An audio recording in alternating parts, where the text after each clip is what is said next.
Hurricane Milton is barreling towards Tampa Bay in what could be a once-in-a-century hit for the city. Joining us now to explain how the storm is developing is Alex DaSilva. He is AccuWeather's lead hurricane expert. Alex, thanks so much for coming back. Yeah, thank you for having me. All right, give us the latest. What is the storm doing right now?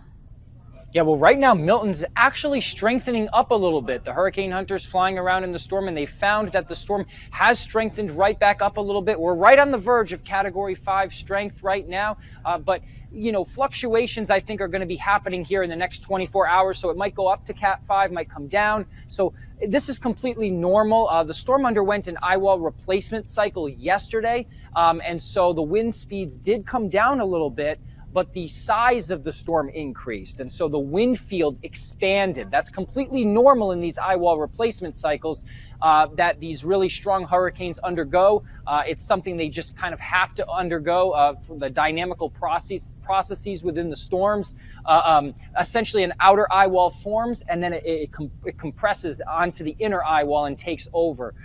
But then the wind field expands. So the storm is much larger right now than we were dealing with about 24 hours ago.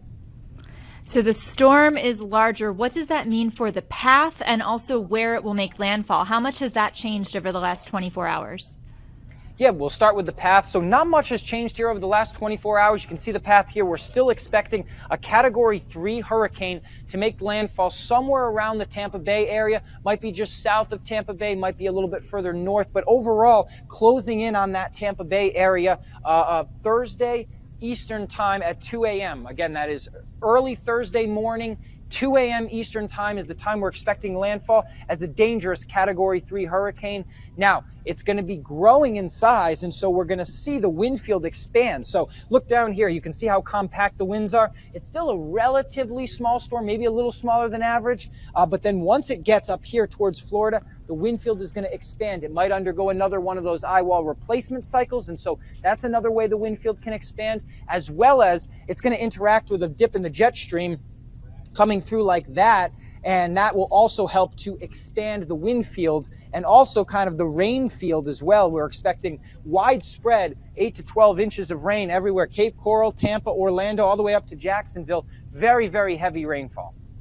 Let's dig into that rainfall. So you said 8 to 12 inches in Tampa and Cape Coral. What about the areas outside those towns?